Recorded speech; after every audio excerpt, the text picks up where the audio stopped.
Let's get to tonight's Military Matters. We continue our journey to South Korea. Our crew is embedded with the 1st Cav's Iron Horse Brigade. KCEN HD News reporter Tiffany Pelt is on the peninsula now.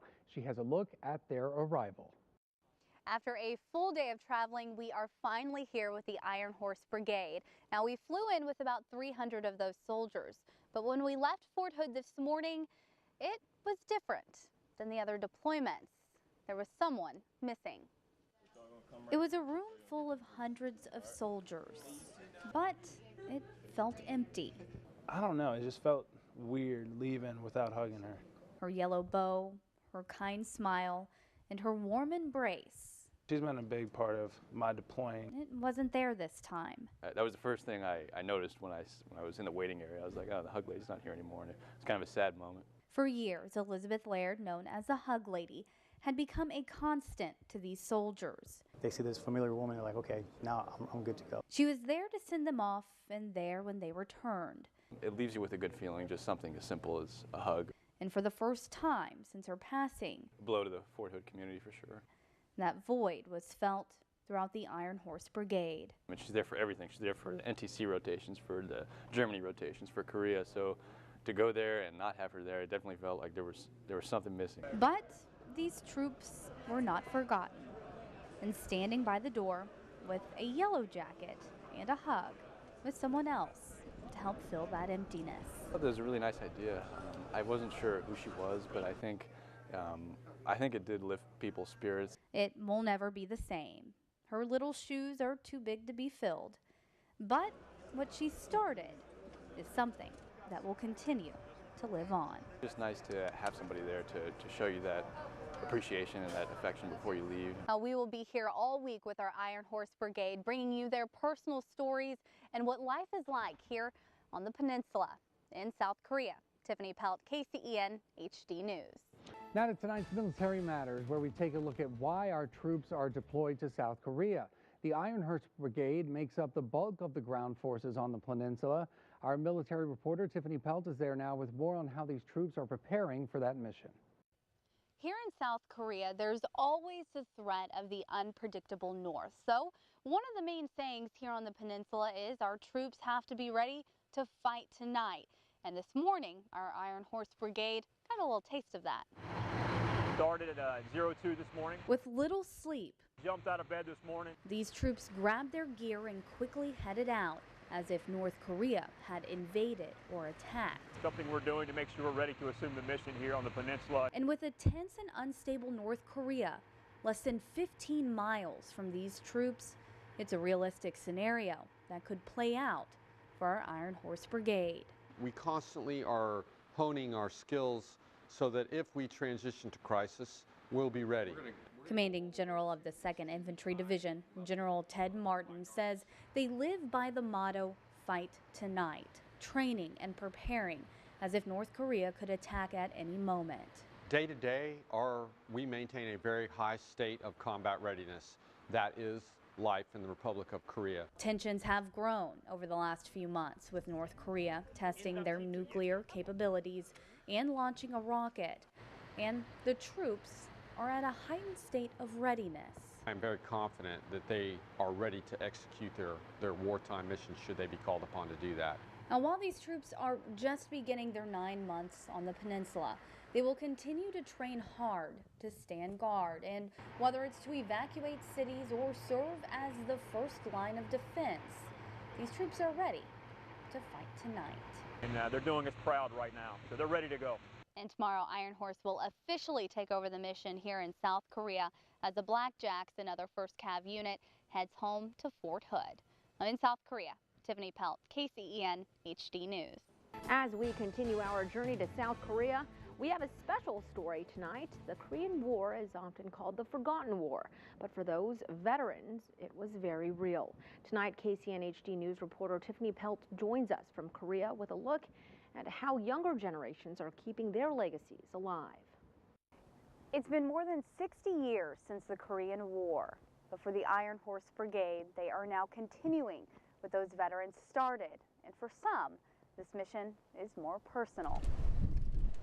I think about him a lot anyway, but especially here. It's here, The stories from South Korea, He always liked to be in his uniform. where his grandfather Willard Taylor so proudly served, I kind of wanted to follow in his footsteps. that led Chad Turner to join the Army. I had a special bond with him. It was a bond by blood, and now by brotherhood and service. Unfortunately, I didn't get to experience that with my grandfather because the week that I enlisted, he passed away from lung cancer.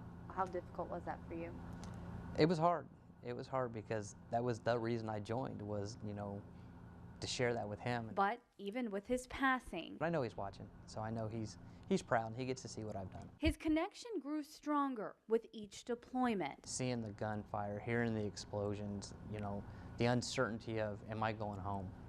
That was probably the first time I really felt what he felt. And those stories from his childhood, And he said that this was his love letters to Rose, which was my grandmother.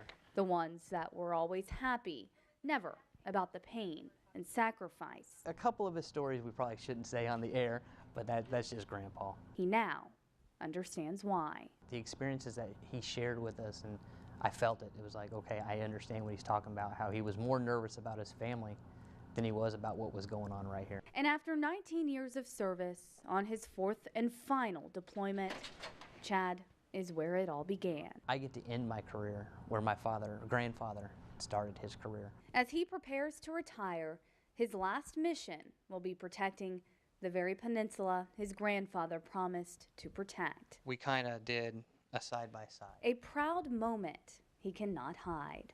It almost looks like the same person. Your face lights up when you talk about that. Why is it? Why is that? It's my grandpa. Like I said, he was like a second father to me. Over the next 9 months, he will walk in his grandfather's footsteps. But instead, he'll see a vibrant and thriving country. You can see it when we're out that, we're welcome and, they want us to be here. And I know that's because of what my grandfather and what others have done before us. Staff Sergeant Chad Turner will continue Willard's legacy. And I hope that I can just fulfill those shoes that my grandfather left for me. While he's here, he does plan to recreate some of those memories, but he says he'll keep those between him and his grandfather. In South Korea, Tiffany Pelt, KCEN HD News. It's Military Matters. A new Army policy is affecting how local First Cap soldiers in South Korea. It's a new meal plan, and the changes are causing some concerns. KCEN HD News reporter Tiffany Pelt is in South Korea and breaks down the new policy and what it means for the troops. It's a big change, Well, there is pros and cons. and not everyone is a fan. Right now, what we're trying to do is get them in the mindset, mentality that this is the only place that they're allowed to eat. The Iron Horse Brigade is the first to be affected by the new change, requiring them to eat at the Army dining facility every day for each meal or pay out of pocket to eat elsewhere. The problem that we're having is a lot of these soldiers get tired of eating at the DFAT. Now, the way it breaks down is an enlisted soldier still gets their BAS or basic allowance meant for food. $313 of that is now taken out for a mandatory meal card, providing 3 meals for less than $11 a day at the dining facilities. That still gives them about $55 a month to use elsewhere.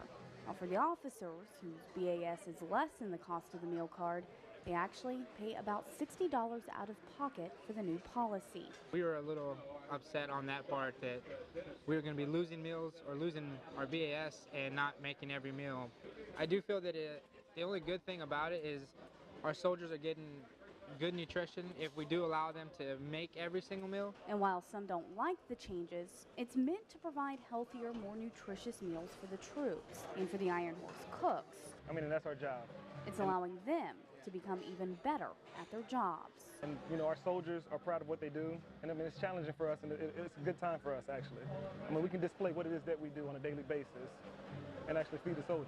With more soldiers coming through their lines, It's been drastic improvements. Honestly, Sergeant First Class Brandon Miles says they are making big changes. A lot of new equipment's been brought in from everywhere. A lot more tables have been brought in. On average, they serve about 4,000 meals in this dining facility alone every single day, but they're already talking about opening up a second one to hopefully help with those wait times. Command's real good about calling in and saying, hey, we're still out. Can you extend another 20 or 30 minutes? We're pretty flexible in that area. So They've also extended the meal hours, staggered morning PT times to help with the breakfast line, and they've even added more Korean dishes. But Every day, they're looking for ways to improve the experience. Everybody's in it together. This really hasn't ever been done before, and we're going to make the most of it. So. In South Korea, Tiffany Pelt, KCEN HD News. In tonight's Military Matters, as one deployment comes to an end, another is just beginning. 1st Cav's Iron Horse Brigade is taking over the mission in South Korea, replacing their sister brigade, the Blackjacks. KCEN HD News reporter Tiffany Pelt was there for the handoff and joins us in Korea with the latest. Since mid-January, more than 4,000 troops with the Iron Horse Brigade have been making their way to South Korea, getting situated here at Camp Casey to start their mission. And today marked the official beginning of their 9 months here on the peninsula. From the moment they arrived, there was little rest for these Iron Horse troops. If you're in the Cav, you're used to this stuff. You know, as soon as you hit the ground, you start running. And they're not slowing down. We started training for this mission quite a while ago. Colonel John D. Giambattista is the commander of the Iron Horse Brigade. While his troops have been preparing for this rotation for nearly a year, we are very highly trained. The training over the next 9 months will only become more intense while they serve as the bulk of U.S. ground forces here on the peninsula. First is combat readiness, because you know, if the threat understands that we are fully prepared, that deters them from aggression. So that's the first piece. And finally, after all that preparation, Iron Horse understands their mission here in Korea, and they are ready to fight tonight. Iron Horse officially took the reins today as the Blackjacks say goodbye to head home to Fort Hood. These 9 months have flown by. They formally case their colors and hand over the mission. It is with the utmost confidence that I hand the rotational brigade torch to Iron Horse 6.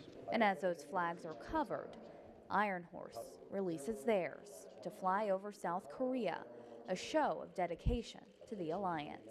We are proud and pleased to finally be joining our partners here in Korea. Now, these troops are already at a heightened state of readiness because of growing tensions with North Korea, which is actually just 15 miles from where we're standing. So these troops will literally live and breathe that motto of fight tonight over the next 9 months. In South Korea, Tiffany Pelt, KCEN HD News.